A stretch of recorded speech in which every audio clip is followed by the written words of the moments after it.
BlizzCon, welcome back to the arena here at the Anaheim Convention Center. Did we all have a good day one so far here at BlizzCon 2015? That's what I like to hear, and we're all gathered here right now, sitting in your seats, and of course all of you guys at home watching, to wrap it up with some fun show matches. We heard there's a lot of stuff coming down the pipeline from Blizzard Entertainment following BlizzCon. You know, we've got Overwatch showing up, we've heard about the new Hearthstone adventure, cool stuff. But the first thing that's happening just a few days away is the launch of Legacy of the Void. And to celebrate that, we've got 2 show matches lined up for you, but we gotta ramp up. We can't just go all out Protoss everywhere, Zealots flying everywhere right from the start. We gotta build up first with the story of the Terrans and the Zergs. And to bring us that matchup, we have some legends. What a year it is, 2015. Right now, I'm standing on stage waiting to introduce to you 4 players on stage playing StarCraft 2 in the new Archon mode. First up, representing the Terrans. What legends they are. One player who pretty much left the biggest landmark in StarCraft history. And his partner, we all know him as the King of Wings. Please welcome Boxer and MVP!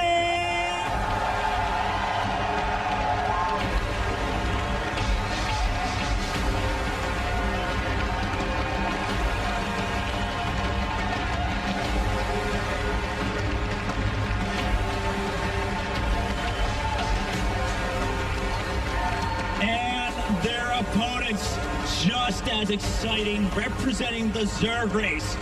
One player, he left a pretty odd legacy of the Kong line, always taking second place, but there's only 2 teams here on this stage, so he's kind of safe for that one. And his partner, we've heard his name chanted all around the globe. Please welcome with me, Yellow and NesTea+.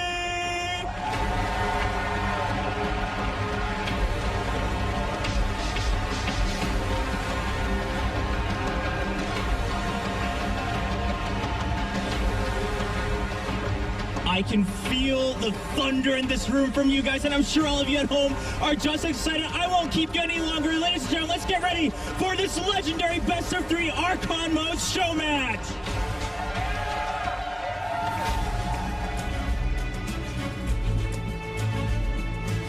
예전에 게임할 때도 제일 오고 싶었던 대회가 항상 블리즈컨이라고 얘기를 했었는데, 게이머 때는 좀 잘할 때 왔었어가지고 그렇게 소중함을 많이 못 느꼈는데, 잘 못 오다가 이렇게 오게 되니까 굉장히 뜻깊고요. 스타1을 시작할 때 제일 처음 봤던 경기가 이명환 선수랑 홍진호 선수 결승전이었는데, 그 선수들과 제가 지금 여기서 게임을 한다는 게 굉장히 영광스러워요. 네, 저는 홍진호 선수한테는 항상 라이벌 의식이 있고, 홍진호 선수한테도 그런 의식이 아직까지 남아있는지 이번 경기에서 느껴보고 싶고요.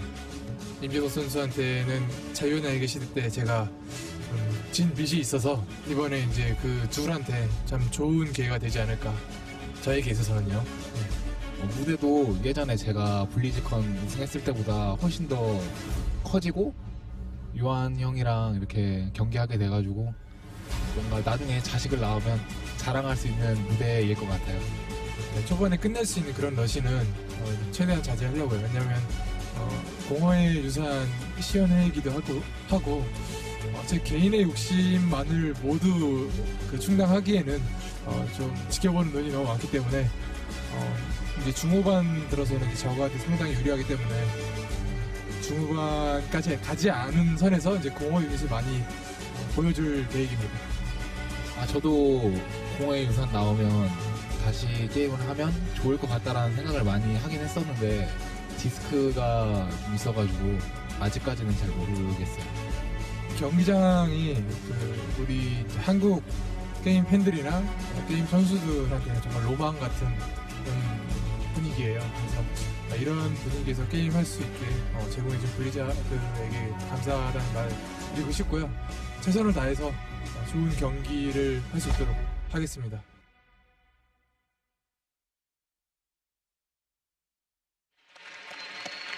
I cannot tell a lie. Typically when we're up here, we talk about the analysis and the strategies and other very smart things, but honestly, Everyone up here is a fanboy of Boxer and MVP, so it's time to fanboy out. I'm Day 9, we're joined by In Control, Apollo Nathanius, and David Kim, the senior David Kim of Blizzard Entertainment. David, it's a pleasure to be with you. Yeah. Now, before we came back to the stage here, you were telling me that you watched Boxer and Yellow back in the day. Yeah, I was in college, I think, when they were in their prime. So it's kind of cool seeing them back then and then seeing them here again today. Do you think, too, because you made Wings of Liberty so grossly imbalanced that it favored Boxer, that a little bit of his success is owed to you as well? I'm not sure about that, but Answer honestly. I think his micro is so good as well. No, it's right? fine. Broodlord and Fester. Now, of course, Nate, did you watch the old Legends? When you were 3 years old, did your dad sit you on his knee? Oh man, Someday you'll be commentating them. you know, I think back when these guys were crushing it in tournaments, especially Boxer. I think I was still in kindergarten.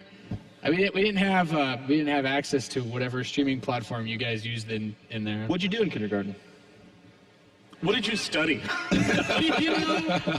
Drawing was a lot of fun, I think. Nap time was a personal favorite of mine. I don't know. I actually like to skip that, but you know, I was a. I got you. arouser. I got you. Yeah. Well, you did dream about Boxer and Yellow playing when you were 6 years old. Yeah, it was. Build the lie right now. You are not playing along. You know, it just came to me in a dream. You know, I just saw myself. I was like, yes, in 16 years, you will watch these two face off again in Legacy of the Void Archive match. And I knew 16 years ago that it would be the greatest thing ever, literally. That's awesome. Well, I ruined my sleep to watch Boxer. Like, all the old Korean pros, I still remember there was this match, there was a show match between Yellow and Boxer, where Boxer saw that there was a scouting drone coming, and Boxer lifted off his command center and moved it, and I went insane. I was like, this is the biggest mind game I've ever seen. And then he lost because he wasn't mining for like 30 seconds. Like, very bad. But he had the balls to pull that off. And then since then, he has been a pioneer of some of the most essential, fundamental early aggression and micro and control. The entire idea of using Marines to kill lurkers. I mean, Boxer was right there freaking people out when he first did that. I mean, my first experience with Boxer, because I never played Brood War at such a level and followed him way back when, but it was the reels and highlight videos on YouTube, which is when I first knew about Boxer, because there's so many different scenarios of, you know, the Marines running around against lurker spikes and so on, all these different types that he was able to pull off, and that was my first experience. I thought I'd share it with you in Control. To be honest, yeah. What I like about Boxer is that he has like this weird ambassadorial like aura about him. They call him the Emperor, and he is like a leader of a legacy of a game that changed a country. And that's like really flowery language, but actually Brood War in Korea in particular really did have that kind of impact. He was on TV, these people were celebrities, and he just did such a good job of always being like really respectful, really awesome. He led people up, he took them under his wing and taught them. Like, he deserves all we kind of worship him, and he actually deserves that. He's a Absolutely. And I mean, of course, David went.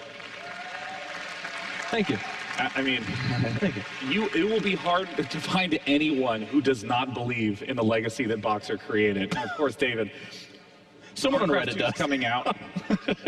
StarCraft 2 coming out, Wings of Liberty. MVP was one of the first legends of that game. What was that like as a designer, seeing MVP grow and pull off amazing and efficient play with your game? Yeah, I think MVP was the type of player that was kind of good at both bio and mech, and back then not a lot of players played mech, so in terms of that, he really stood out.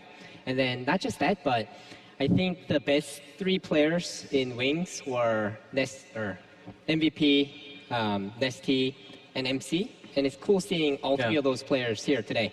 Actually, even a cool point is I liked in that interview they talked about how NesTea did battle with MVP at a BlizzCon, and I vividly remember that Shakir's Plateau game where it was like this long 45 minutes of like, oh my god, and then NesTea at 1 second was just like, there you go, and they like launched forward and got slaughtered, and it was really anticlimactic. But up until that point, a super good game.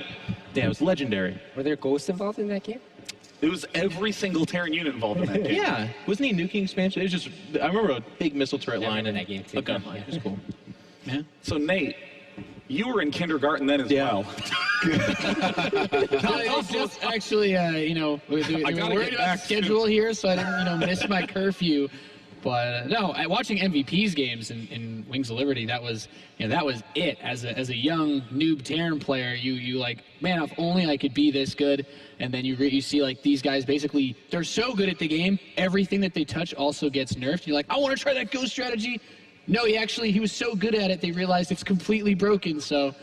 But that's the thing though, was he's just so good. And I think my personal favorite memory, even if he didn't win the game, he won the series, was that GSL final against Squirtle. And I'll never forget staying up so late at night to watch watch him completely miss that mothership and lose his whole army to a vortex. But it was really cool getting there. That was an awesome game. And MVP is legendary. It's been from the very beginning of StarCraft 2. It was always towards the end as well, and it was things out of his own control that kind of stopped him as well, because even towards the later end of his career, he still came back and, even was a WCS champion where we are today as well. And it's a shame that he had to leave the scene. And in that video, what we saw when he was like, I've been thinking about returning to Legacy of the Void, I went, really? Yeah, really? I think that's a smart idea, MVP. And then it was like the second page was like, but, and I was like, okay, never mind. That was so cool about him, is he had that injury and he had to switch to a more mechanical style of play because it demanded less of your hands. And in a kind of a similar fashion is almost Boxer StarCraft 2 history. Like in Brood War, he was a living legend, won more than almost anybody else, and it was just incredible. In StarCraft 2, people were like, can you do it again? And I remember those MLGs and those tournaments where he came out and still had the Boxer effect, still had that magic where when he won those big games, and you were just like, oh, okay, he can reinvent himself too. He's absolutely incredible. And it's so fun to bring them here now. And obviously they're moving on to bigger and better things. They now have to be the leaders of the industry, and yet they're still going to play this match. It's going to be so cool. I mean, that is so cool now to then see them be able to unite together and to form like this Super Terran Archon. How amazing is it going to be, Jeff? How amazing, Jeff? I'm going to give it 98 out of 100 amazings. That's an A+. No, wait. Actually, okay, so we have Archon mode, but if you were to make it a Terran unit, what unit would you call it to join Boxer and MVP together? You've got 10 uncomfortable seconds. What about the Box VP? What would you call it? Box VP. Okay. I just thought of that just now. I got you. Yeah. I think that's a winner. Yeah. We'll see it in Legacy of the Void. What about this question then? If these two guys Archoned up and played in WCS tomorrow, could they win the whole thing? Absolutely not. Yeah. But good question. I like No, they would, yeah. Predictions. They can do it. There it is. And that's why I'm the host. So now MVP and Boxer, of course, legends of the Terran scene, but they're going up against two Zergs that everybody knows who are equally excited about Legacy of the Void. It's Yellow and NesTea.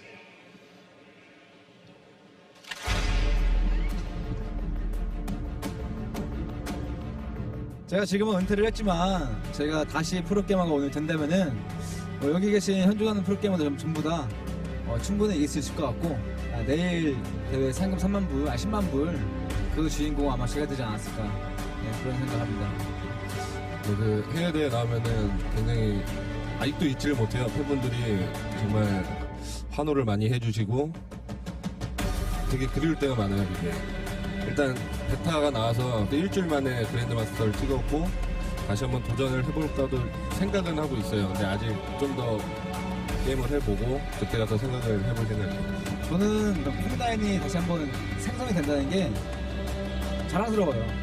많은 분들의 콩나인이라는 게 2등을 했기 때문에 즉 우승을 못했으니까 안타깝다, 불쌍하다라고 생각하는데 사실 2등도 굉장히 잘한 거고 준우승이라는 거는 많은 프로게임을 중에서 2명까지 남은 거잖아요. 굉장히 자랑스럽게 생각하고 많은 콩나인 그것도 아무나 들어올 수 없는 곳이라고 자신 있게 말을 좀 하고 싶습니다.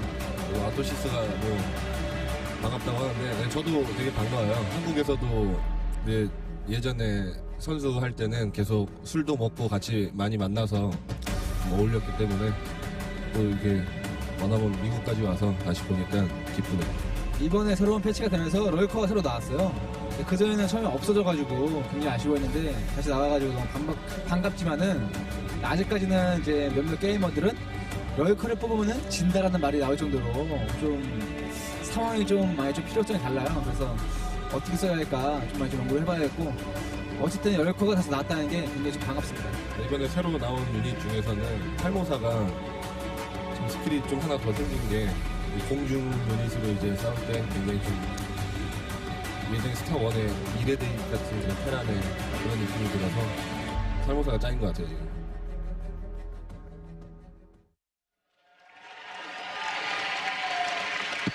Yellow has not changed at all. I love that. The Kong line is an exclusive legacy. It's hard to be part of that club. Is anyone unfamiliar with the Kong line in the crowd? I guess it's a weird question. Be like, I'm unfamiliar with it. So the Kong line, thank you. The Kong line is that Yellow got 6 second-place finishes and no firsts. And he's there like, yeah, 6 silver medals, baby.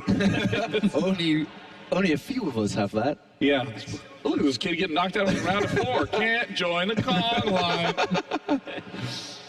I mean, Yellow is another one of those players that when he wins, there's that magical effect. I mean, watching the Brood War Pro League, he would pull out some ridiculous, cheesy strategy when he was on the Air Force team. And when he won, everyone would lose their minds. I mean, even the forums over on Team Liquid would be exploding in the live report threads. I mean, it was just so magical, the legends from that era. It's really amazing. For how far back it goes, it's weird to say. Like, I watched him play 17 years ago, I said, as a 30-year-old man sitting on a couch talking to other 30 and a 12-year-old man about StarCraft. And it's just like, it's weird to say those kind of numbers. But I feel like, you're not 12, you're 18. But I feel like Yellow is like the Joker to Boxer as Batman. Like, I feel like all of my legend for Yellow is that he made some of the most incredible finals with Boxer where he lost almost every single time, but it was how he lost and what they said beforehand, like Boxer saying like, I'm gonna bunker rush you, and Yellow being like, try it, and then he did it 3 times in a row. Like, it's just amazing, awesome stuff, and that was the kind of stuff that like built the foundation for legend. And I really, as amazing as Boxer is, he needed a Joker. He needed the villain to stand up to him and to we saw that personality, not just be like, oh, Boxer, you're so good, I have no chance, but instead be like, nah, bro, like, I'm gonna bop you a little bit. And of course he never did, but it was cool that he said he tried. It's funny what he said in the video as well. He's like, if I was still pro, I'd beat everyone tomorrow and win the 100,000 as well. I was like, And the best part, not really. NesTea in the back doing this. I mean, that was awesome. David, what are the sort of games that you've seen from Yellow and the memory you have of Yellow? It's been so long, but the one I recall is Boxer did like this perfectly executed bunker rush using like really awesome control on his SCVs to block the Zerglings from coming in, and then he actually took care of everything like that. And I think that's the one that I remember the most. That was a brutal series, and I believe a semifinal match for OGN Star League, where the entire series was 30 minutes long, because it was 3 of the best bunker rushes that you've ever seen. Yeah. That was one of the cool things about Yellow, is in the same way that Boxer did all these very innovative, crazy micro tricks with Terran, Yellow said, no, Zerg gets to do that. And Protoss really struggled with that for about 4 years. Yeah. Because Boxer and Yellow were the 2 prime. And Yellow was, I like that comparison a lot. Like, Yellow was kind of one of the scrappy Zergs back in the old, the crazy west of Brood War. Like, he was not the macro monster. He was not the absolute superb micro guy. He was the guy that had the heart of a fighter, would go into a best of series and just outthink and outperform you in many ways. And it was just really cool to see him do that. He too had a little bit of a kind of reemergence as well, where he fell and dipped off, and you weren't really talking about Yellow. And I can't remember the specifics of it, it was so many years ago, but there was a couple of games where he came back and did some awesome drop play. And again, it was just so unique at the time that he took a couple of maps and people were like, all right, Yellow, pretty cool. I remember the TV series that he tried to do in StarCraft 2. Do you remember that? I can't remember the name of it. You remember the name of it? Real Genius? The name, but it was when was that a movie with Val Kilmer? I don't know. I don't think it was the Yellow TV series, but it was the one where they rented the apartment in Korea. Yeah, he lived there and practiced for. He lived there, and he was meant to practice for a month or so because he told everyone he could get Grandmaster, and I think it ended after a couple of episodes. Shut down production. He totally can't do it. Very, very similar to his personality they've shown. Yeah. What did he get to then? I think he got to master. Definitely got to master, but he couldn't break high master. Or And you know, we make these kind of jokes about him, but let's be honest too. He's actually a super successful model and actor in Korea right now. So it's like, we can make all the jokes we like, but he's actually still Grandmaster at Life right now. I do believe he's doing pretty okay. I mean, so is Boxer too, right? Both of them are Grandmaster at Life right now. Yeah. But until then, we're the one with the microphone, so whatever we say. All the power. Now, the last player who is in this show match is NesTea, the player that I heard every single Zerg look up to when the scene started, because he was the first guy that said, if I just build more than you, like a lot more than you in every single game. He was that first player that made you go, how does he just have that many roaches? He was incredible. And it was the strategies as well. They weren't the norm like every other Zerg used. He was doing things that no one else did, and he really changed a lot of the ways that we looked at Zerg throughout Wings of Liberty and into Heart of the Swarm as well. Well, before we get too serious, I do want to tell a story. My life has been graced by NesTea personally, actually. We used to do a StarCraft talk show called State of the Game. I'm sure some of you guys have probably heard of that. Oh, I remember this, Yeah. Thank you. Great show. JP McDaniels was like, let's get NesTea on here. And this is during his prime when he was winning everything. And let's get him on. He comes on, says hi to everyone, and he looks at my webcam and says, oh yeah. He says, I've seen you. You're the Burger Man. He says that to me. What? The Burger Man? The Burger Man. Man. Everyone found that super funny, and it actually kind of lived on as one of my 9th nicknames or something like that. The one that I don't introduce myself as to anyone ever. But yeah. Wait, he called me the Burger Man. I can't remember that. Is that the whole story? Yeah, that's the whole story. Did he just turn off? Was he just like... No, he just moved on to the next guy, but he was just like, your life is now changed forever, and then over here, hello, just a hello to you.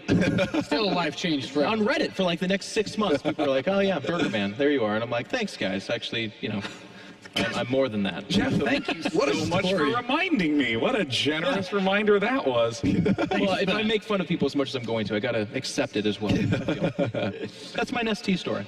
Yeah, I still remember Nick complaining to me of how many times he would hype up NesTea's opponent because, he wanted to talk about both people's potential in the match. And then NesTea would win so badly. And then people would say, Nick, why was Nick predicting the other guy? And Nick was like, trying to be a fair caster, oh God.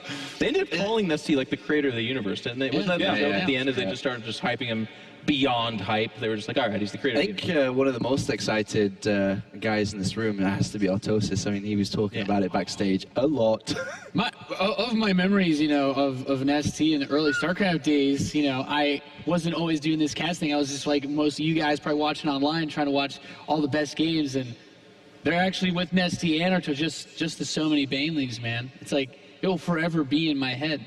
Yeah. So many banelings moments. That was NesTea. So many of those times where he had so many banelings. No, wasn't NesTea also there's so many banelings? There was because that game I think was on Daybreak, but there was the other moment too when he built like 1,000 banelings to destroy a mech army. I can't remember the Terran play. Do you remember that moment? Though it was like all these Thors all together. I don't remember, but as always with NesTea, it was these types of things that.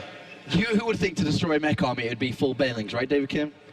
I actually used it in the beta. It was kind of fun, but yeah. You guys actually, way back in Wings of Liberty, wasn't it you that did that thing where you maxed out on banelings and killed somebody and made a YouTube video of that? Oh my gosh, who was that? That was Colby. I'm pretty sure it was him. What was Colby's name?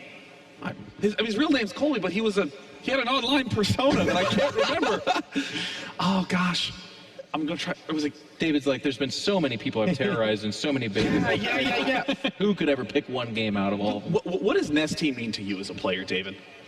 So NesTea, my story is a little more sad than your story. Sadder than the Burger Man? This is going to be devastating. But NesTea was always this like confident person. He's winning everything, and then he's complaining to me about balance, things like that, just for fun. But then one day, I met him, and then he doesn't say anything to me, right? So I'm like, how come you're not like saying anything? Like, there's nothing to complain about or whatever, right? Yeah. And then he's like, I'm not as good anymore. So I feel like I can't complain. So I'm like, no, don't feel like that, right? Like you can complain. He's like, foreigners complain to me all the time. It's totally not true. Anyone could be a balance whiner. He's like, hang on, I've got cats on the phone right now. Oh, on point.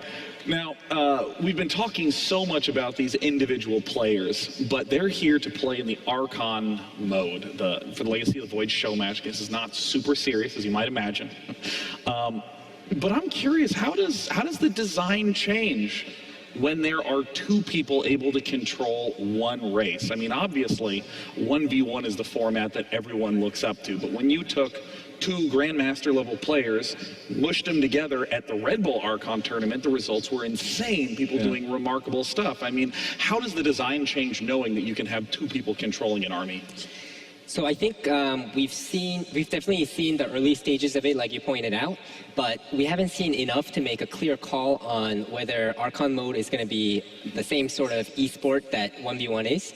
But if that is, then we would treat it the same way, and we would balance it the same way, and we'll learn as we go.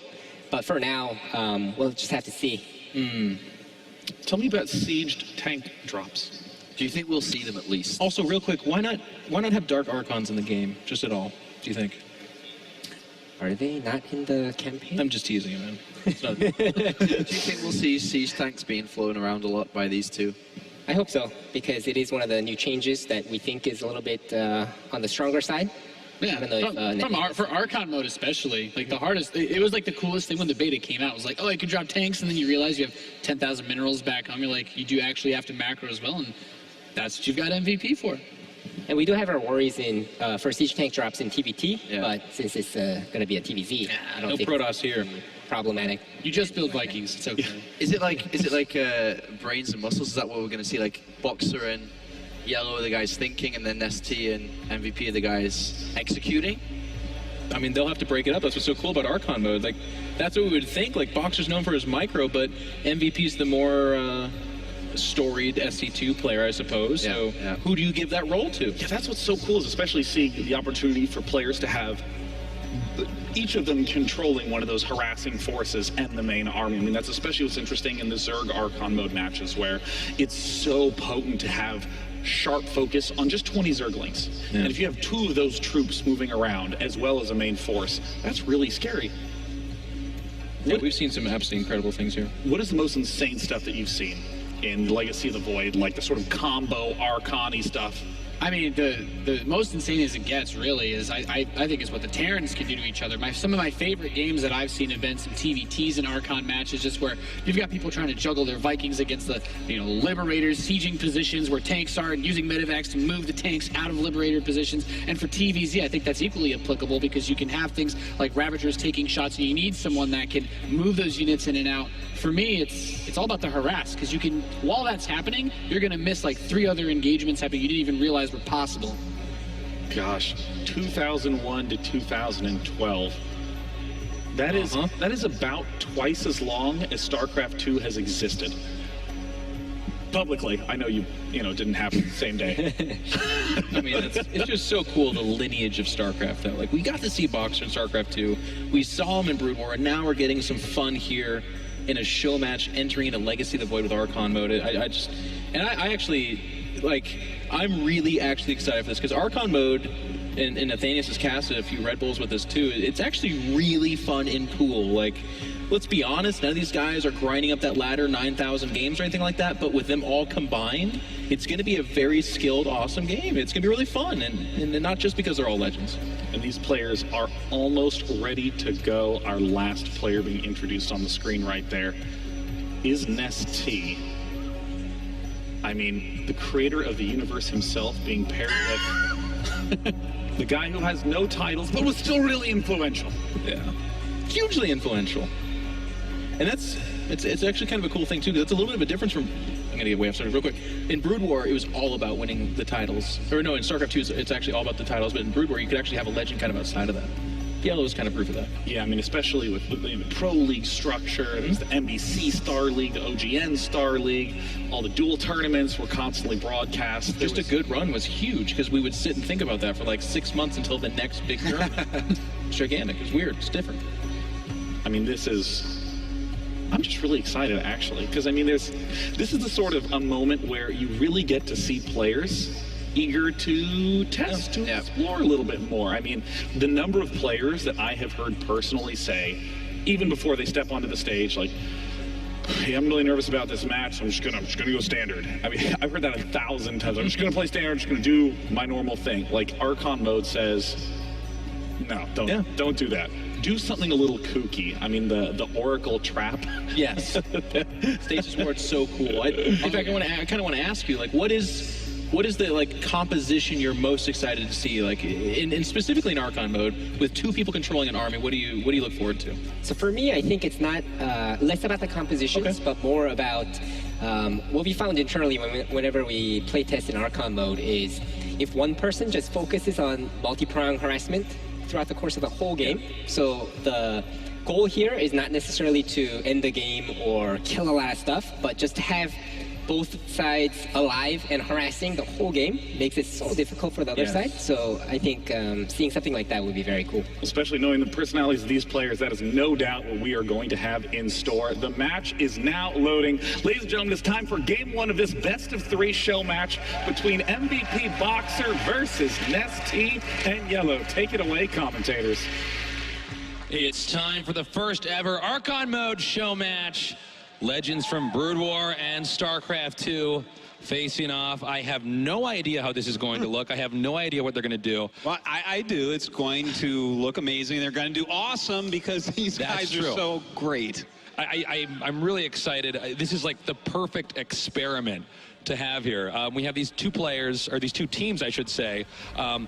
The men who invented Brood War, in a sense. And the men who invented StarCraft 2. Exactly. And now here they are in a totally new area. All the builds are different. Don't forget, in Legacy of the Void, you start out with more workers. So it might look like we're a little bit deeper in the game, you know, obviously than what you might be used to. But starting out with more workers means all the builds are completely different. That's right. A lot of things are, in fact, different in this game. And one of them being, see that time there? It says 1 minute 30. Oh, that's actually 1 minute and 30 seconds. That's right. One of my favorite the time changes. fixed. Very exciting stuff.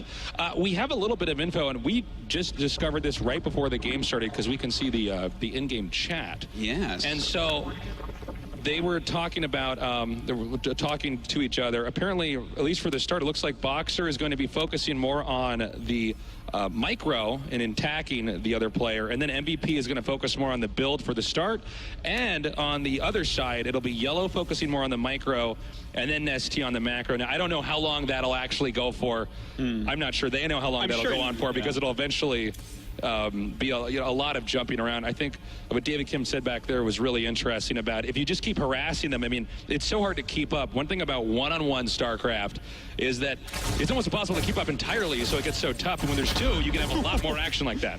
Indeed, and now we do see a Reaper coming out here. Surely Boxer microing ran out against Yellow Things, and look at that, throws down these KD8 mines.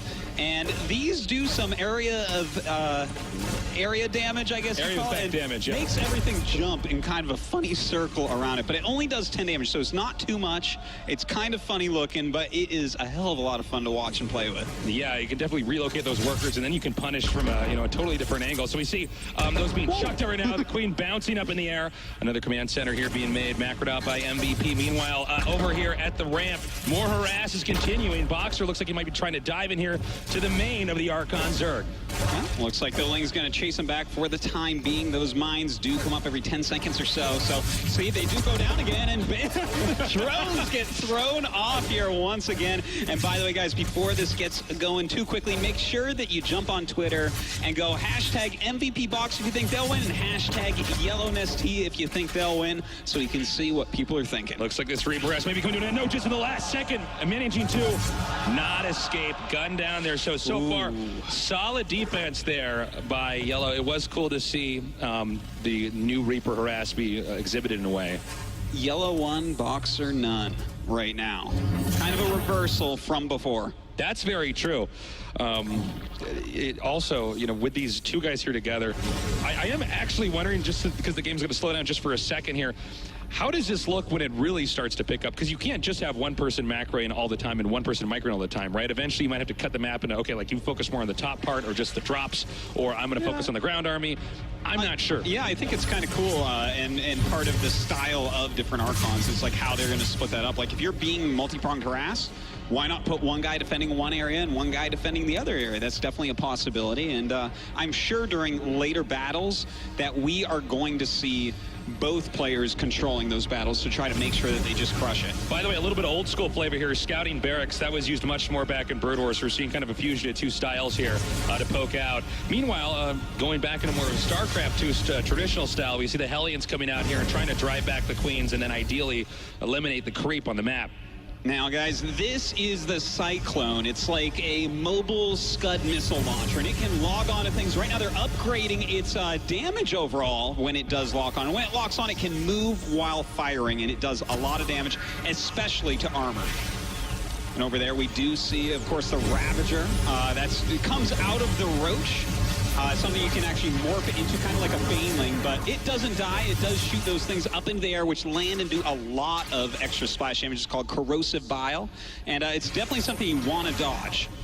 Yeah, and that really forces, the opposing player to give up room on the map because there's going to be locations on the map, as you can see right there, that will be hit. And that allows you to then maybe do damage if you have longer range attacks as they're retreating, or maybe force them into an area of the map where they don't want to go to, but they get trapped in. That's right, and it's a lot of damage as well. It's 60, and it's AoE damage. So if it lands on a bunch of clumped up units, it can deal a lot. So you have to dodge that.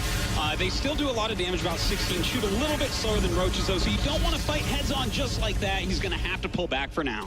Well, he's right outside the entrance here of the Archon Zerg base. They both are, I should say, outside the entrance.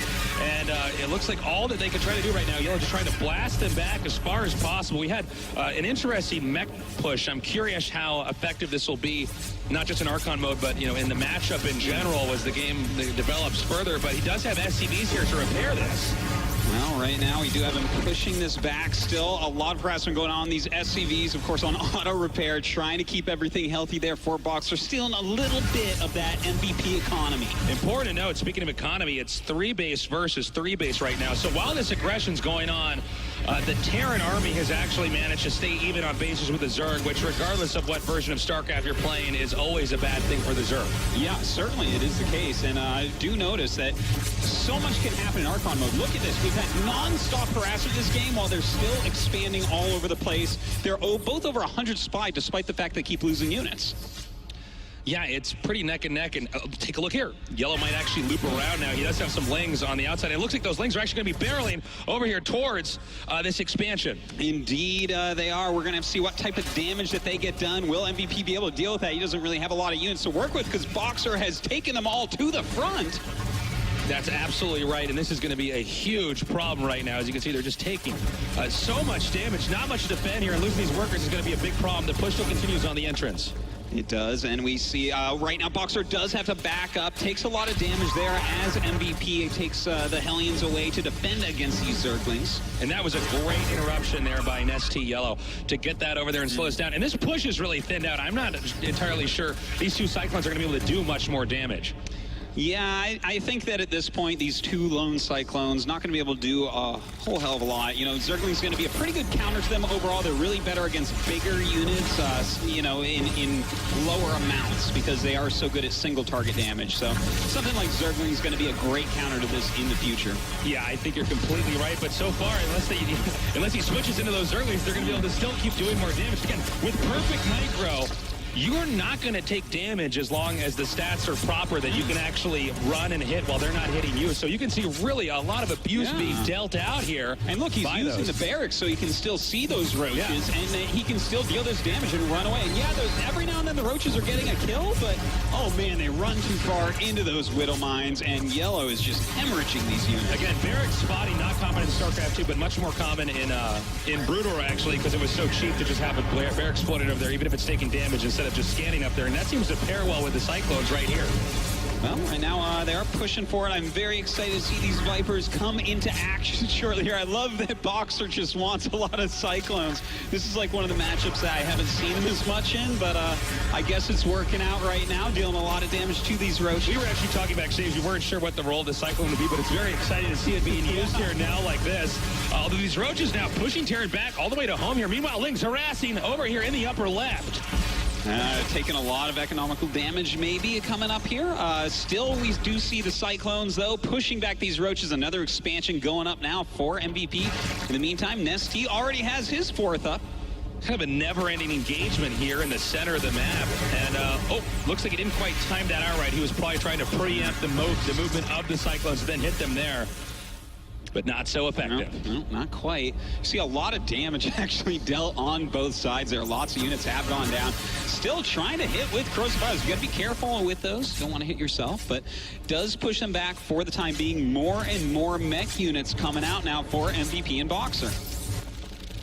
Well, we now have Vipers coming into play here, still driving him back just a little bit. How do you think these Vipers are going to fare in this situation? Well, you know, I think he's probably going to go ahead and abduct these units into his Roaches and into his Ravagers, so should be able to kill those off pretty quickly. Now, we do have Hellbats coming. I don't know if you want to abduct Hellbats. I don't think I've seen it before, but I'm not thinking it's a good idea. That's usually not a thing. By the way, Zerg losing a decent amount there, but if you look at the supply overall, and that's something we haven't really highlighted here, it's 123 for Terran, 187 right now.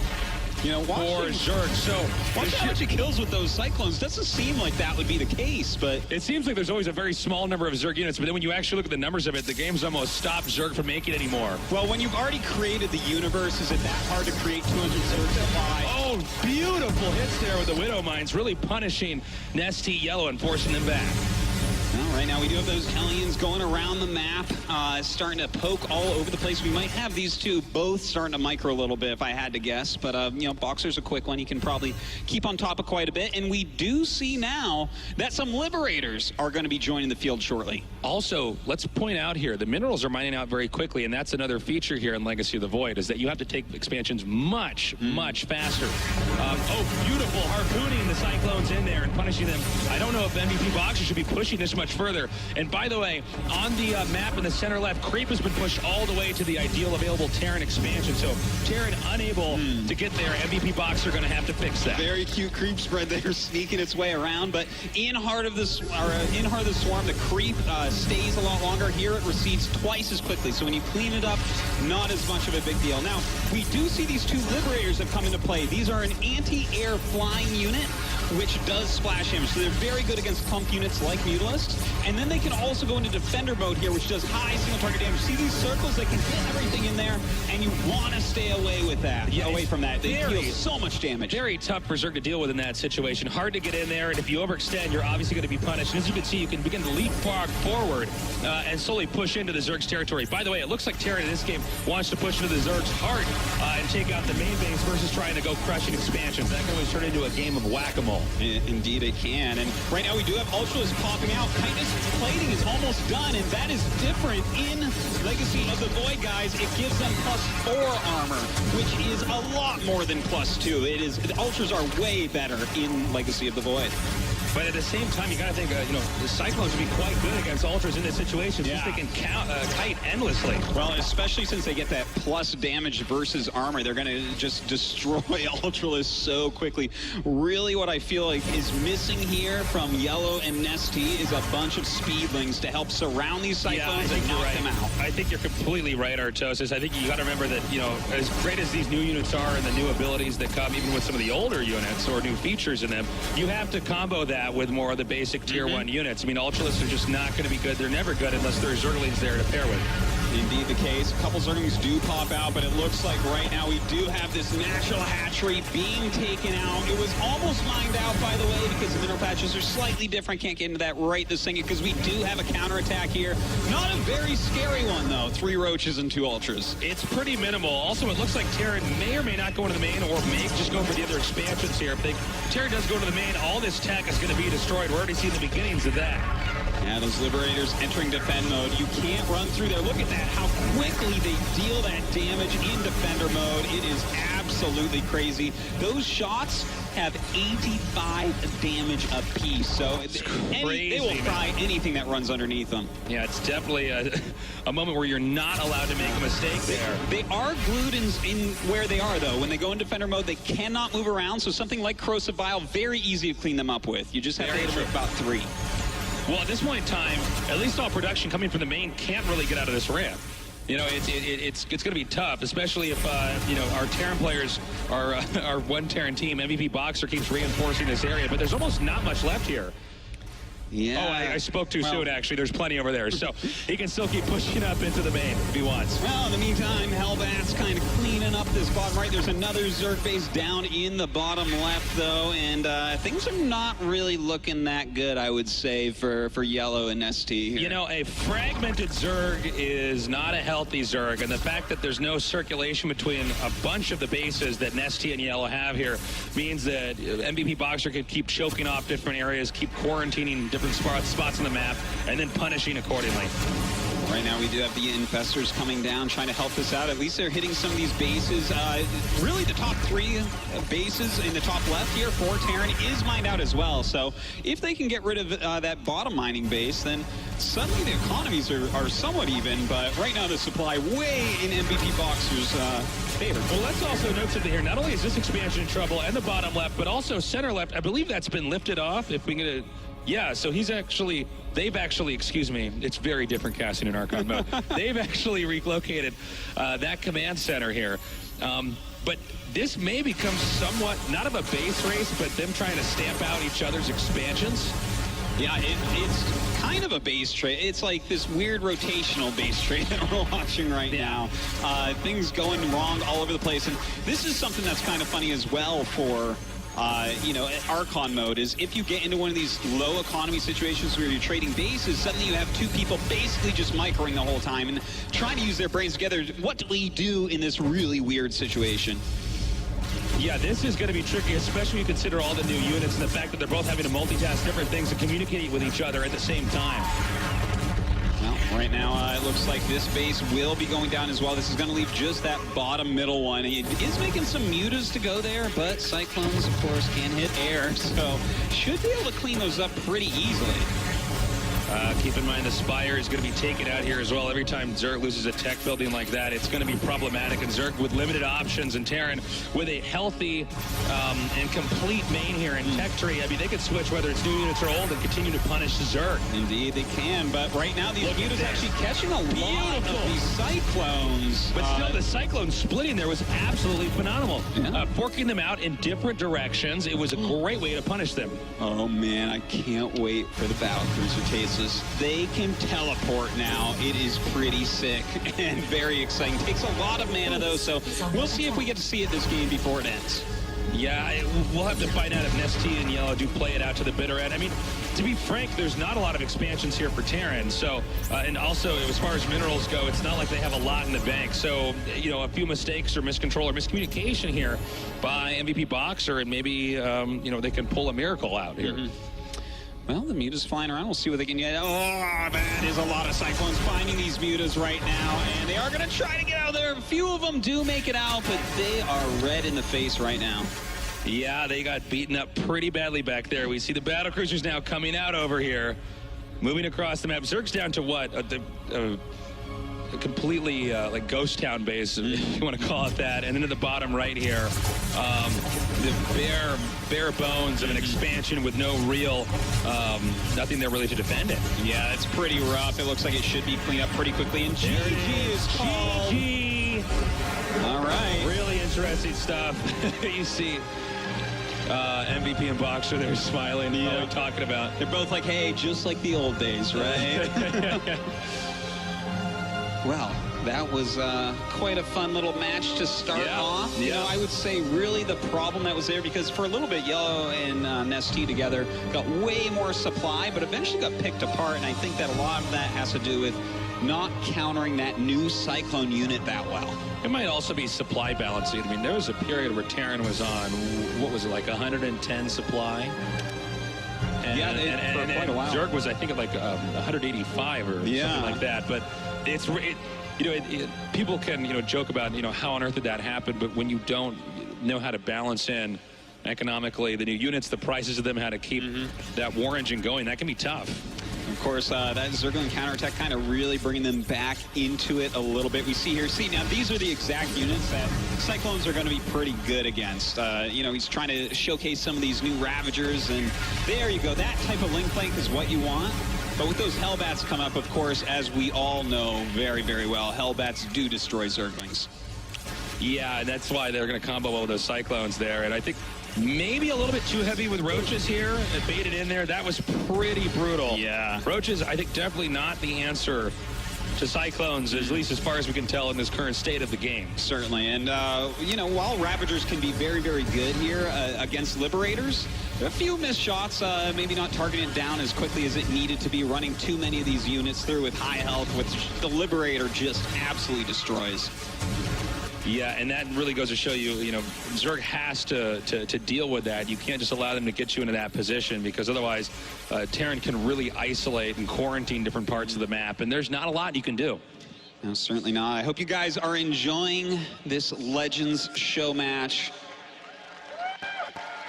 Yeah, you better be. I mean, that is the creator of the universe, the original Kong, the Emperor of Terran, and the King of Wings up there. I mean, you can't get a much better match than that.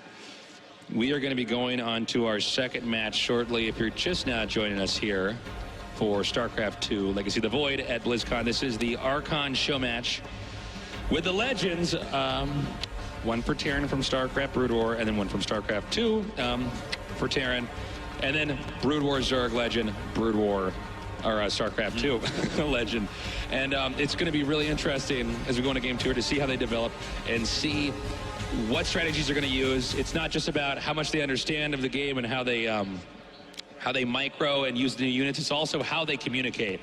So this is the first time we're really seeing the very best in the world at the previous StarCrafts, learning, teaming up, and going at it in this show match. And it looks like our game's actually ready to start, so we're going to be getting into this pretty shortly here. Artosis, do you think our Zerg players can come back? Yeah, I absolutely think that they can. If they just chatted about that a little bit, like, okay, it seems like maybe Speedlings a little bit more. If they go for Cyclones, and, you know, of course, if they're going for Hellbats, you're going to want to go back in that Roach and that Ravager. Down here in the bottom right, MVP and Boxer, the Archon Terran. Let's make some noise.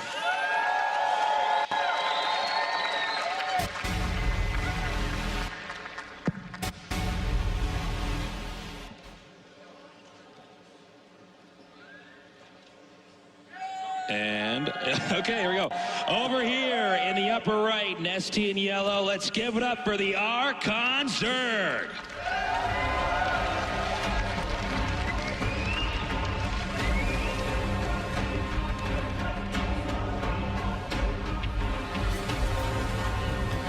All right. So, Artosis, you and I grew up watching Yellow and Boxer. Indeed. Back when we lived in different parts of the States, before we even met in person, studying them and learning from them. And then when we started careers as casters in StarCraft 2, we got to see NesTea and MVP discover, you know, how Wings of Liberty was going to operate and teach all of us. So this is a real treat to be down here and have these two great teams paired up in a game that, I mean, you, I, nobody watching, even these two guys here don't fully understand, but that's what's so fun about it, is that we get to learn and see the beginnings of that. Yeah, just to put this in perspective, guys, this is not an exaggeration at all.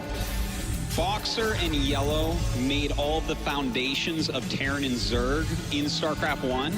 MVP and NesTea made those foundations in StarCraft 2. So to watch them, you know, try to test out being the early champions of those games, try to test out Legacy of the Void, which I sometimes refer to as StarCraft 3 because it's so different from Heart of the Swarm.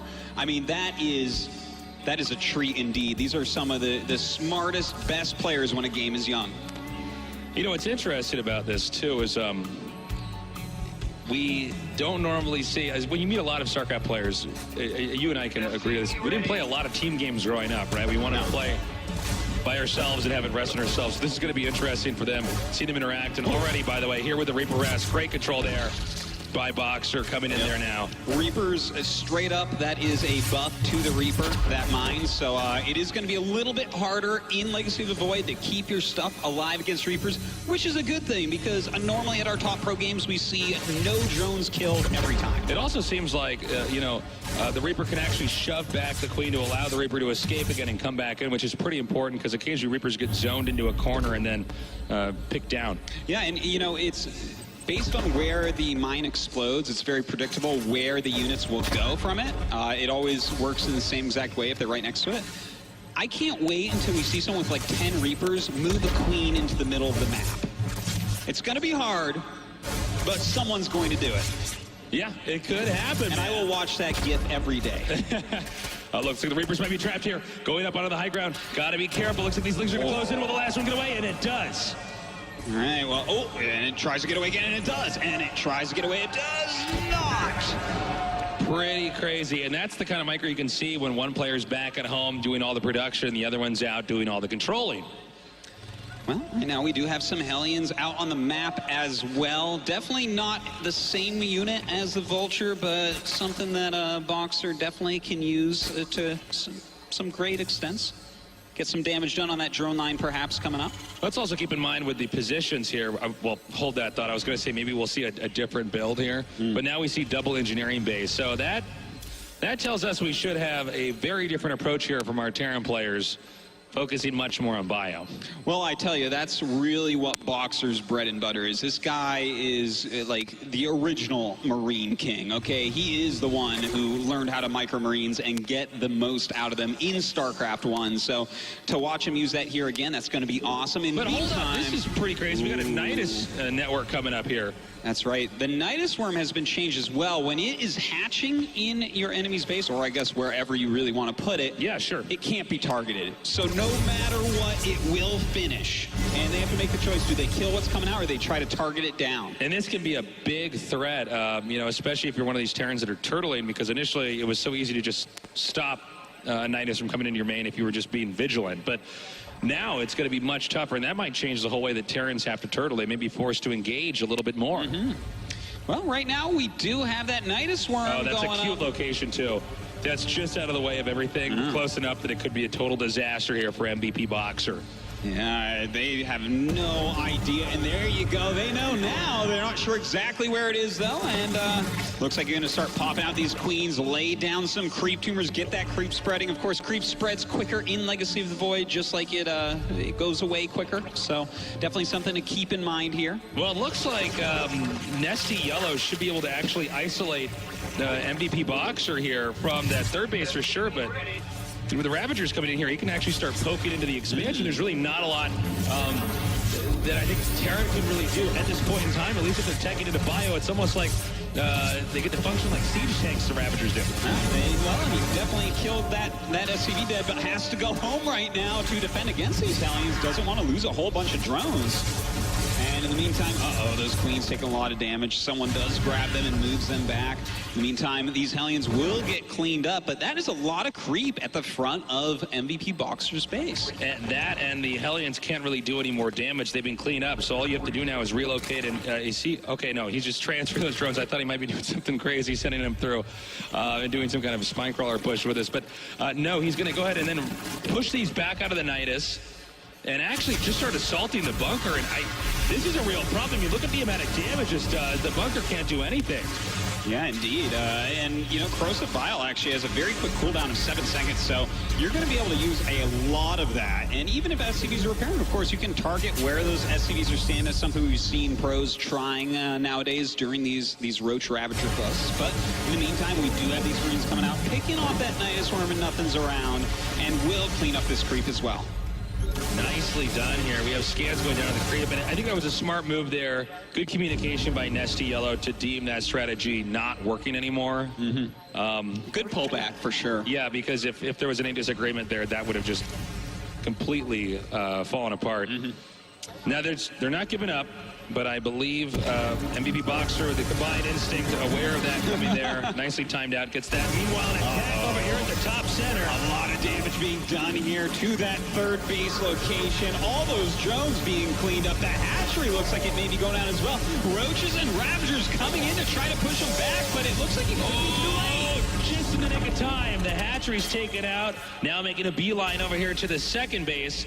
Keep in mind, Zerg, no matter what version of StarCraft you're playing, Zerg on 2 base against a Terran on 2 base is never a good sign for the Zerg unless the Zerg intends to win in like the next 2 minutes. No, it certainly is not. And, you know, this is very Boxer-esque, right? He flies in, kills Hatchery right before you stop him, flies out, hits somewhere else again, trying to harass all over the place. Ooh, nice move there by the Ravager, using that Corrosive Bile, taking out some units there as well as a medevac.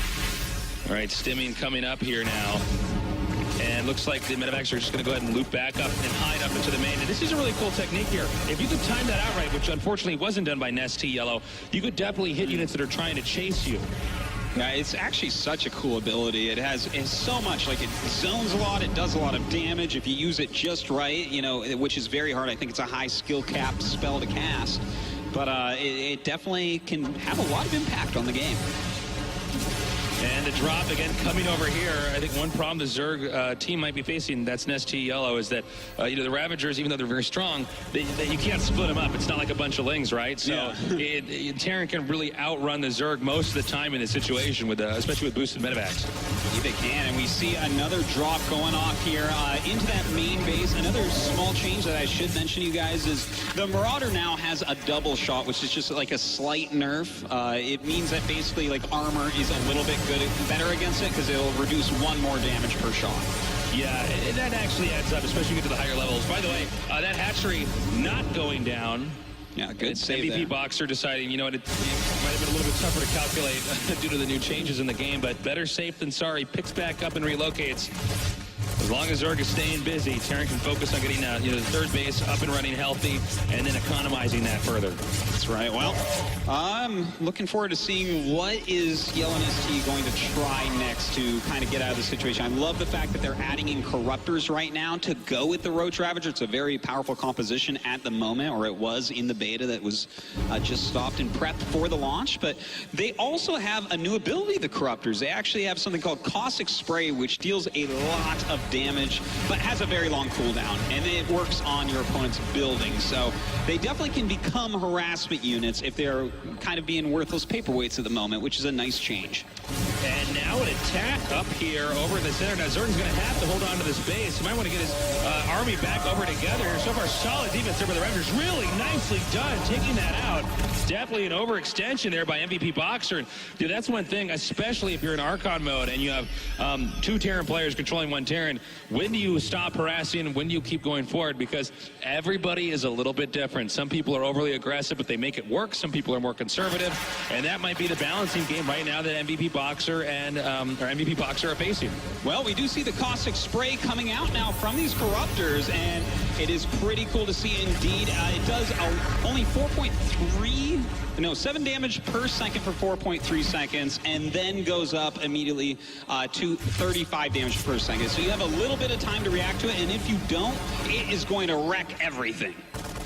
Yeah, and that's going to be a problem right now. It looks like MVP+Noxer are a little bit preoccupied trying to get this harass working, and there's not a lot they're able to do with the Corruptors coming in there. Also, an important note, Zerg at a fairly healthy supply lead right now, 161 to 141.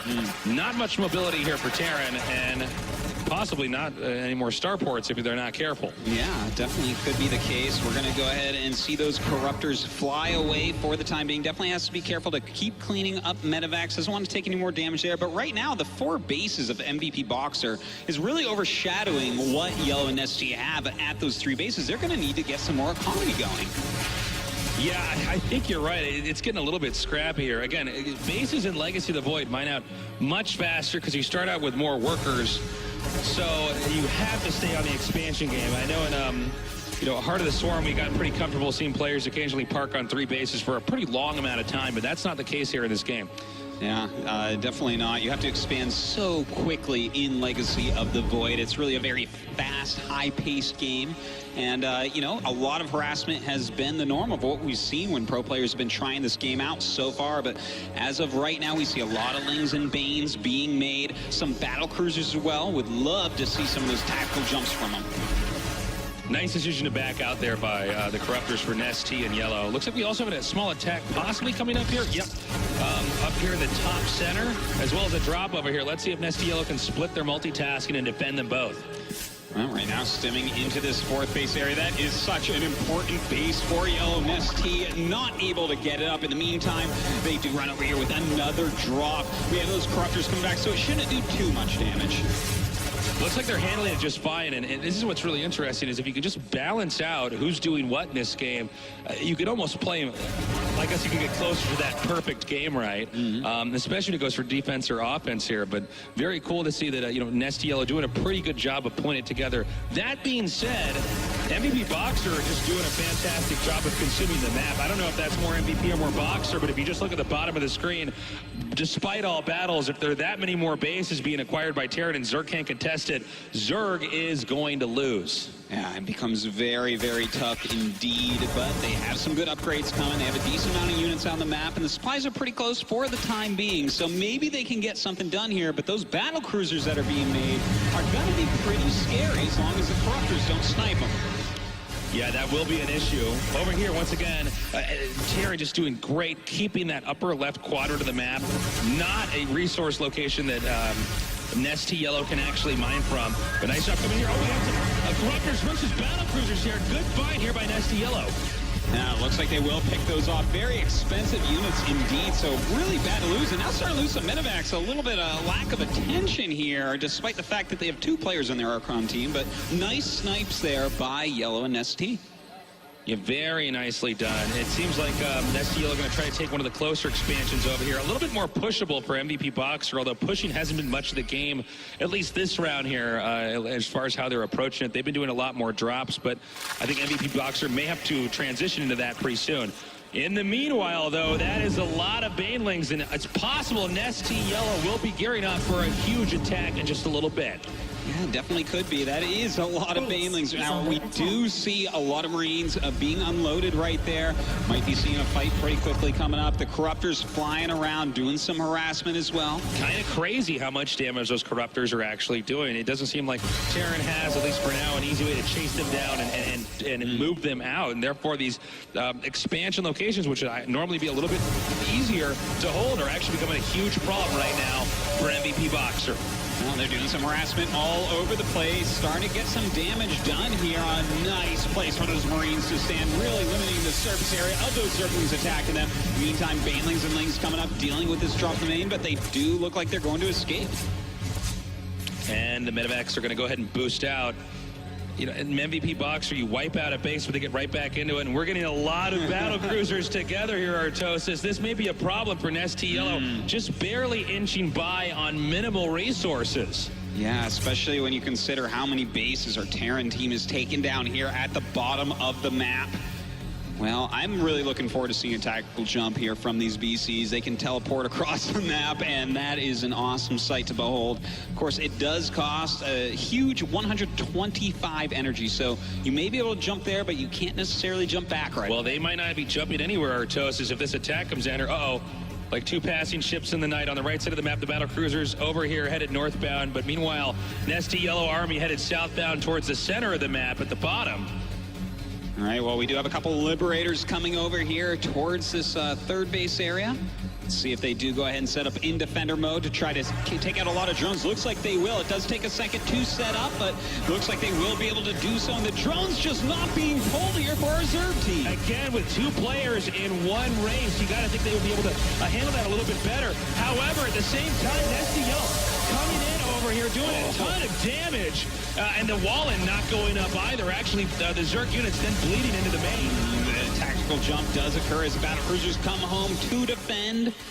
And it looks like, unfortunately, everything getting cleaned up for NesTea+Yellow. Really not a lot of damage done there. Well, they got into the main, and that was cool, but now they're stuck in the main. So the battle cruisers are just going to gun them all down. Well, still doing a lot of damage over on this side of the map. Really, NesTea+Yellow in shambles for the time being. The Corruptor's going to come over and be able to pick these off as there's only 2 here. Right now, neither of these players actually really with much of an income. If you look at the minerals going up, it's pretty slow. We do have this spare base over here at the bottom. They're going to have to try to repair that and just buy as much time as possible. But I believe if the number of battle cruisers are staying constant here, the Terran team can actually just roam around the map, stamping out any remaining outposts that the Zerg has. Yeah, it seems like that's the real problem here, aside from the fact that their economy is really low right now, is the fact that these battle cruisers are kind of all over the place. And I feel like they're almost being bad mare now, just kind of jumping around. It's like, all right, go kill this one. Now this one's going to kill your overlords before you get back, and just dealing a lot of damage here. Well, he's got this amount grouped up here, and I think the last outpost is just a little bit south, in the lower part of the main there for the Zerg. That's the location I'm talking about. There you go. And looks like we're going to have an all-out air fight. Is there any way these Corruptors can do it? Let's go ahead and see. Well, there are quite a few Corruptors here. It looks like we do have some Yamato cannons going to come out, but the Corruptors start to turn the tides of this battle, and it looks like Yellow and NesTea are finally going to get something done here. I think they got a little bit too cocky here. Corruptors are still quite good here against air, so this is a huge overextension right now. And this may actually allow NesTea+Yellow to get back on their feet. The Terran expansions are pretty spread out, but keep in mind, this is the only Zerg base that there is. So if Terran can take this out, it's going to be a good thing. Now, you know, the thing is that the Caustic Spray doesn't target units. It only targets buildings. So the Corruptors, doesn't matter how many are here, they can never kill those Marauders and Marines. Yeah, unfortunately, as long as they're still there, they can't quite chip away at them. Keep in mind with minerals here, NesTea+Yellow just under 100 minerals here. So until those drones return some more, there's not much else that can be done. Well, right now, we do have a few units over here. Starting to kill off quite a few SCBs. The economy here of MVP and Boxer, very, very low. Only a few drones left over here coming in to do battle. But, of course, we know what that looks like. Now, the Corruptors can still come out here and try to destroy some buildings, but we already see some Vikings set up here now, driving them back. This may be checkmate here. I think NesTea+Yellow may be at a loss. Yeah, I mean, there's no way for them to really deal with these few units. There's a few units popping out here and there, a couple Zerglings, and that's it. GG. GG. Looks like MVP Boxer will go to 2-0. Nicely done. Interesting to see when you have the very best of the best teaming up in a 2-on-2 in a game that they grew up in, playing in a more traditional 1-on-1. How do they balance out who's attacking where, who's macroing, especially when you get to these chaotic moments where everything seems to be breaking down. How do you divvy up your tasks so you can see all these guys good friends? That was a lot of fun, Artosis. Yeah, it really was. I love the big smiles on MVPs and Boxers' faces here. Once again, being the champions that we always knew they were. It's also interesting to see how this is going to go into competitive mode, as this is the first time we've seen pro gamers actually play in this like it is. Chobra, how are our players doing? Well, I imagine Boxer and MVP pretty happy, you know, picking up the trophy as usual whenever they played against their opponents. But I want to ask, we saw a sneak peek in the chat before the game started. You guys were joking, and Boxer was like, yeah, I'm definitely going to take care of the micro. How fun was it just focusing on the micro? Like, did it just seem infinitely easier? 저희가 이제 게임 시작 전에 로비 채팅을 보니까 임현 선수께서 이제 그냥 컨트롤은 내가 맡아서 하겠다 그런 말씀하셨더라고요. 진짜 그냥 컨트롤만 하셨더니 경기가 훨씬 더 쉽던가요? 일단 그 MVP 정종현 선수가 그 살림을 맡아서 해주니까 저는 이제 컨트롤, 제 장기인 이제 컨트롤에만 집중할 수 있었고 이 집중감 모드가 그래서 그런지 저한테 맞고 되게 재밌네요. Yeah, I mean, with MVP taking care of all the macro, I could just focus on my strengths with the micro. I think that's why Archon mode's perfect fit for me, man. I can just take care of everything that I'm perfect at, and it's going to be a lot of fun winning those games. Once again, congratulations, of course. What's it like to see all these fans? I mean, you heard the roaring thunder when all you guys stepped onto the stage. 그리고 저희 이제 경기 시작 전에 여기 있는 캘리포니아 팬분들이 너무나 큰 환호를 해주셨어요. 그런 그 환경을 봤을 때 기분이 어떠셨나요? 제가 그 직업을 전향한으로 되게 힘들었어요. 되게 어려운 그런 직업이라서 되게 힘들었는데 이제 이렇게 NOM 와서 캘리포니아 이제 게임 팬들한테 좋은 에너지를 받고 가니까 앞으로 이제 제 일도 되게 잘 될 것 같고 그 군단의 심장에 이은 이제 공허의 유산에서도 좀 플레이를 해볼 그런 생각까지 들더라고요. Yeah, you know, I to be honest, I've been having a bit of a struggle, a bit of a rough time, kind of transferring over my life chapters. But hearing this crowd here in Anaheim, California, I think I'm going to take all the good energy back when I fly back to Korea. And to be honest, playing Archon mode, it makes me wonder how fun it'd be to play in Legacy of Void. Give it up for Boxer, ladies and gentlemen, and of course his teammate MVP, no stranger to the StarCraft 2 fans. But what's it like to win on such a bigger BlizzCon stage? I mean, you talked about it in your interview. 정재현 선수, 잠깐 자리 바꿔주실 수 있으시면 그 인터뷰에서도 말씀하셨지만 이 무대도 훨씬 더 커지고 모든 게 이 블리즈컨에 대해서 커졌잖아요. 이 무대에서 경기를 치르고 승리를 하시니까 기분이 어떠세요? 오랜만에 이렇게 많은 팬분들 앞에서 게임해서 굉장히 좋았고요. 게다가 또 이기니까 환호도 많이 해주셔가지고 되게 예전에 여기서 우승했을 때가 떠올랐어요. Yeah, you know, thank you so much to all the fans here. I mean, to have a chance to play on this stage right now, this beautiful stage, it's amazing. And to hear you guys cheering for me after we won, it's like kind of reliving a memory and just remembering how awesome you all are. Give it up for all of you guys together. And of course, for Boxer and MVP, who just won the Legends Archon show match. But we do have to hear from our other team too. Oh, they're MVP. Now, we got to give NesTea+Yellow a chance to speak to. We haven't spoken to them yet. Yellow, in the interview, you said, if I played in WCS right now, I would take home the $100,000. Does that mean NesTea just wasn't doing his job? 저희 인터뷰에서 홍진호 선수께서 만약 내일 WCS 결승에서 경기를 치른다면 내가 10만 불 그 상금을 다 가져갈 수 있겠다. 그런 자신감을 보여주셨어요. 그러면 오늘 경기에서 임재덕 선수는 별로 뭘 안 그렇게 받쳐주시질 못하셨나 봐요. 아니요, 제덕이는 충분히 잘했고요. 다만 근데 이번에 그 공고가 나왔는데 저 같은 경우는 굉장히 좀 그 가난하고 헝그리한 그런 스타일을 지향하는데 이번에는 일꾼이 12마리로 시작하더라고요. 그래서 굉장히 좀 저랑 좀 다른 느낌을 받았고 좀 제가 적응을 좀 해야 될 것 같습니다. 네. No. NesTea did fine, but you know, if you remember my play style, I like to kind of play the scrappy, like poor Zerg who's just barely scraping by on minerals, and then I look at Legacy of Void. We start with 12 workers. We're so rich, like didn't know what to do with those minerals. I had no idea what was going on in the game. I probably need to brush up my game a little bit in Legacy of Void. Ladies and gentlemen, Yellow, give it up for him. Coming out all the way to BlizzCon 2015, showing us this awesome match. And let's talk to NesTea. I mean, he's no stranger to a crowd like this. Of course he has fans here in Anaheim, California. NesTea, you talked about, I mean, you know, we don't know if you'll have plans yet or not, but at least you got a chance to kind of feel out what the crowd is like about Legacy of Void. How was it playing that match, even though it was a 2-0 sweep?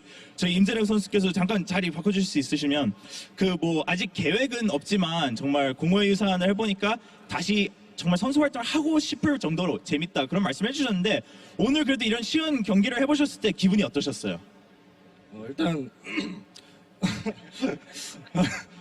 일단 뭐 소감은 블리자드 측에 또 이런 이벤트 자리를 마련해 주셔서 일단 감사하다는 말씀 드리고 싶고요. 경기를 하면서 이번 이벤트 매치를 정말 준비를 많이 했었거든요.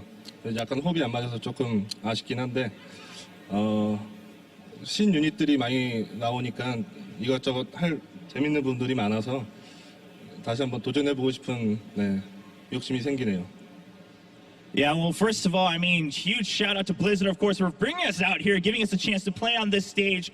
And it was a lot of fun. We actually prepared a lot towards this show match. I think our cooperation was a little off, so we ended up losing. But the new units are a lot of fun, and experimenting with them and being able to see how they match up in these matches does make me interested in seeing if maybe there's a chance I return in Legacy of the Void. Ladies and gentlemen, once again, that was NesTea.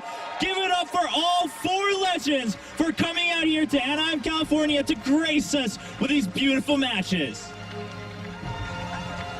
You know, even though Boxer MVP did get the best of NesTea+Yellow, I gotta say, that was surprisingly, I guess, microful is the word that I'm looking for. I mean, those games were action right from like minute 4 or so. I mean, David, do they normally play out that intense and that low econ by the end of the game? Yeah, I think the Archon matches that we've seen throughout the beta were more close to this, where there's constant action throughout the course of the whole game. And we kind of hope that in 1v1 Legacy of the Void, we see a similar sort of thing also. What about the low econ arc where it starts and everyone's real wealthy and then everyone's broke? At like 18 minutes, there's like no money in the game anymore. If the harassment has been going well, right? But yeah. there are also situations where econ damage hasn't really been taken too much, and if both players can expand well, then there's a lot of macro battles too, right? So. I just like that StarCraft can span such a large period of time and some things really just don't change. Like Boxer beats Yellow, and MVP beats NesTea. And we could do the same show match in 10 years with StarCraft 3. We'll bring them back out. They're in their mid-40s. Yellow will say something awesome, and then we'll lose to Boxer. In StarCraft 6, oh no, that Zerg has the same number of bases as that Terran. Dangerous, Jeff. I'm interested to see the big differences. Obviously, there's going to be a skill difference between this one and the next match, but you've seen pro players play, you've watched tournaments in Archon mode. What are some of the differences you're expecting to see compared to these guys when we see the professionals in a minute? I guess like the counters and the micro and engagements will be a lot better. We saw Huck and MC play their amazing series at Red Bull. That's why they're here, playing here today. So I'm kind of excited to see better unit countering as well as better engagement micro on both sides. So I'm pretty excited. It's going to be really fun too, and actually I was almost going to say all 4, but I'm not sure what MC is doing, but I do know that the other 3 have been focusing on Legacy of the Void for a while now. Yeah. And not just Archon mode, but just Legacy of the Void. Yeah, I was going to say, I'm pretty sure MC's been playing quite a bit, at least up until, and honestly, the Rebel tournament wasn't super long ago, because I know that MC and Huck, because they qualified for that so early on, they practiced a lot together. They're very familiar playing with each other, and I think considering the level of play that we saw out of our Zerg team as well, that this should be a really awesome match coming up. Yeah, I mean, this match was extremely entertaining, the Terran vs. Zerg matchup, but coming up, we have the best European Archon team in the history of Legacy of the Void that comes out on Tuesday. It's going to be TLO and Snoot playing against the best American team, Huck and MC. Stay tuned, that show match is coming up right after this.